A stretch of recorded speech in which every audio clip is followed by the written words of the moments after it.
انہوں نے مجھے اٹھایا اور بڑی تیزی سے باہر لے گئے۔ ہمیں دیکھ کر گلیوں میں کچھ کھڑکیاں بند ہو گئیں۔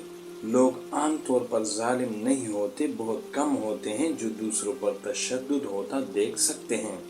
ویسے بات سب کی سمجھ میں آ گئی تھی، سارا مکہ جانتا تھا کہ کیا ہونے والا ہے۔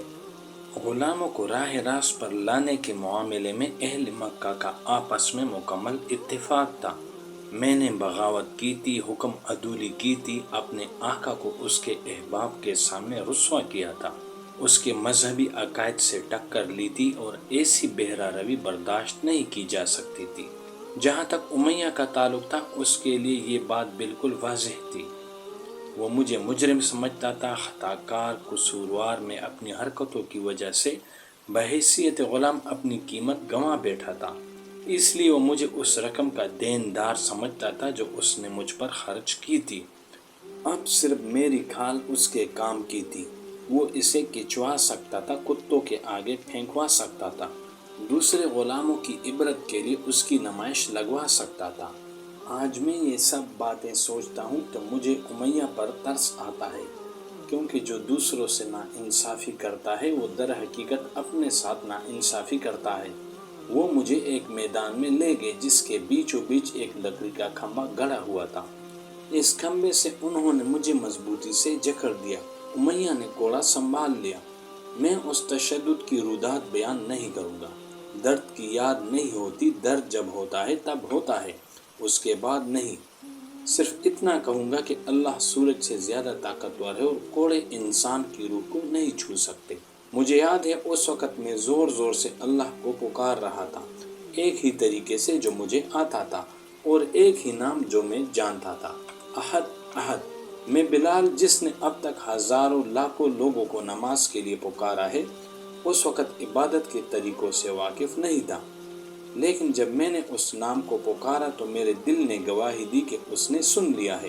کوڑے پڑتے تھے تو میں چیختا نہیں تھا۔ میں نے اپنی زندگی کی باقی ماندہ سانسیں اللہ کے لیے وقف کر دی تھی۔ ہر کوڑے پر میری آواز مدھم ہوتی جا رہی تھی، مگر اس کا نام لیتا رہا۔ میں نے ان سے رحم کی التجا نہیں کی، صرف اپنے اللہ سے رحم مانگا۔ اگر میں 2-4 کوڑوں میں ہی دم دے دیتا جو عین ممکن تھا تو امیہ یقیناً یہ سمجھتا کہ اس کے ساتھ بہت بڑا دھوکہ ہو گیا ہے اور اس کے ذوق ایذا رسانی کی تسکین نہ ہوتی اور وہ شاید مجھے دوہرا مجرم سمجھنے لگتا۔ ایک تو اس کی رقم ڈوبی، دوسرا غلام مناسب سزا کے بغیر ہی فراغت حاصل کر گیا۔ کوڑوں کا ایک دور ختم ہوتا تو وقفہ ہوتا اور پھر دوسرا دور شروع ہو جاتا اور پھر مجھ پر کوڑے برسنے لگتے، 1 2 3 نہ ختم ہونے والا سلسلہ۔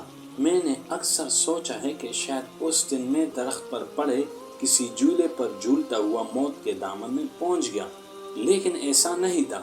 موت کیا ہوتی ہے یہ صرف وہی جانتے ہیں جو واقعی مر جاتے ہیں۔ البتہ اتنا ضرور کہوں گا کہ میں ہر درد سے آزاد ہو چکا تھا، مجھے کسی تکلیف کا احساس نہیں رہا تھا۔ یوں لگتا تھا کہ اپنی دانش میں مجھ پر ظلم کرنے والے میری دنیا سے بہت دور کہیں اپنے ظلم میں مصروف ہیں۔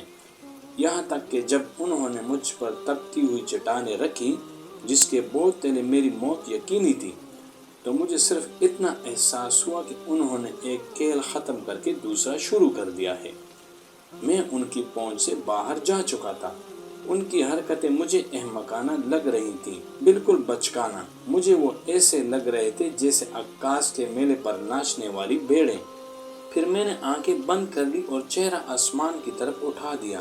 مجھے اپنے سامنے سرسبز و شاداب کھیت نظر آنے لگے، چاروں طرف پھلوں سے لدے ہوئے درخت دیکھے تھے۔ میں نے بہتے جھرنوں کی گنگناہٹ سنی۔ مجھے اپنے اوپر ایک روح پرور سائے کا احساس ہونے لگا۔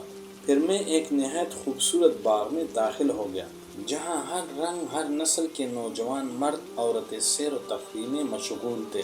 ان کے چہروں پر وقار تھا اور ان کے پور پور سے خوشیاں پھوٹ رہی تھیں۔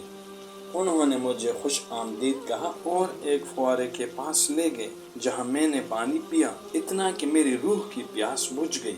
مجھے ایسے لگا جیسے ذات باری تعالیٰ کے قرب میں ہوں۔ میں نہیں جانتا کہ یہ کیا تھا، وہم تھا، خواب تھا، کوئی وجدانی کیفیت تھی، کوئی مافوق الفطرت کرشمہ تھا۔ تھوڑوں سے میرا دماغ معطل ہو گیا تھا، یا پھر اسی کیفیت میں یہ سارے عناصر شامل تھے۔ بہرکیف جو کچھ بھی تھا جلد ہی ختم ہو گیا، لیکن میں آج بھی اپنے آپ سے پوچھتا ہوں کہ بلال، کیا واقعی تو نے جیتے جی جنت بری کو اپنی آنکھوں سے دیکھا؟